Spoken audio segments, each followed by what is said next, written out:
Ngayong araw na to mga koys, ililipat na natin yung mga kalapati natin dun sa taas. So kung naalala nyo, meron tayong 3 inakay. So ito sila ngayon.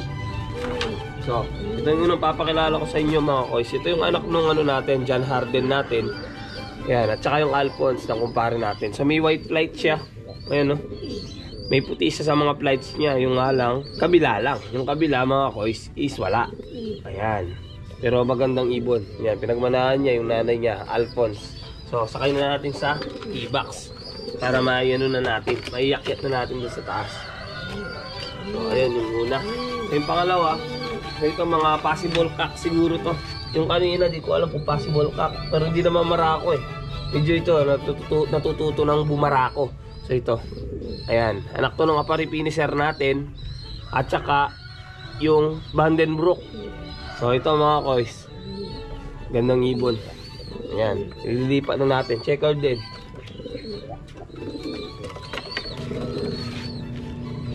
Ito siya ngayon mga koys.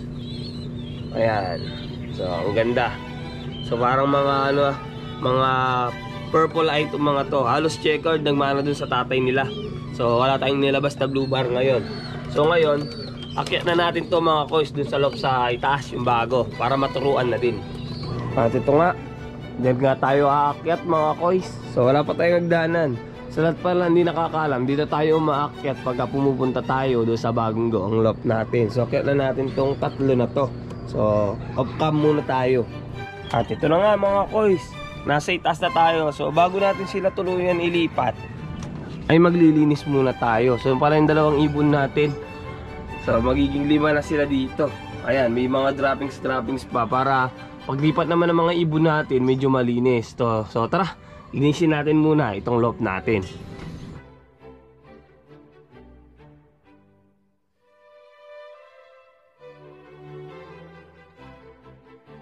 Ito na mga koys, ililipat na natin itong mga inakay natin na to. So kunin natin isa-isa para makita nyo yung ibaba natin. Dito nga mga koys, una ko nang binaba o pinasok sa loob natin yung anak ng Vandenbroek at saka ng Aparipinisher natin na Beccord.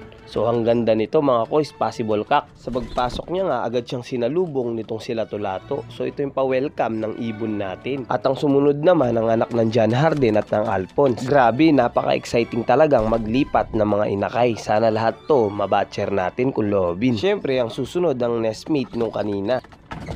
So ito sila ngayon mga koys pagka nailipat na.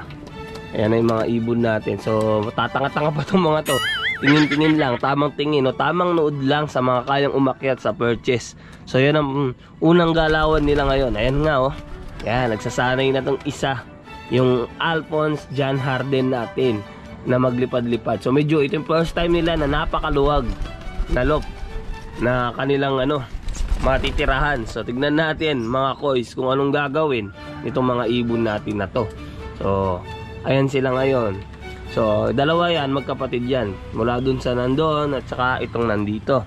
So ito lang. So kasamaang palad yung blue bar hindi talaga nag-succeed, kaya dalawa lang yung natira sa mga ibon natin. So 5 na yung ibon natin na nandito sa loft natin. So kasama na yung dalawa na yon na lumang kalapati nga natin, sila to at saka si Uno. Yan, yung mga datiyan natin dito, sila yung magtuturo dito sa mga YB natin. So habakan nyo yung pagbe-viewing natin. So ngayon, ang unang dapat matutunan nila is pagdapo sa mga perch. So hanggang dito muna mga koys, yun lang.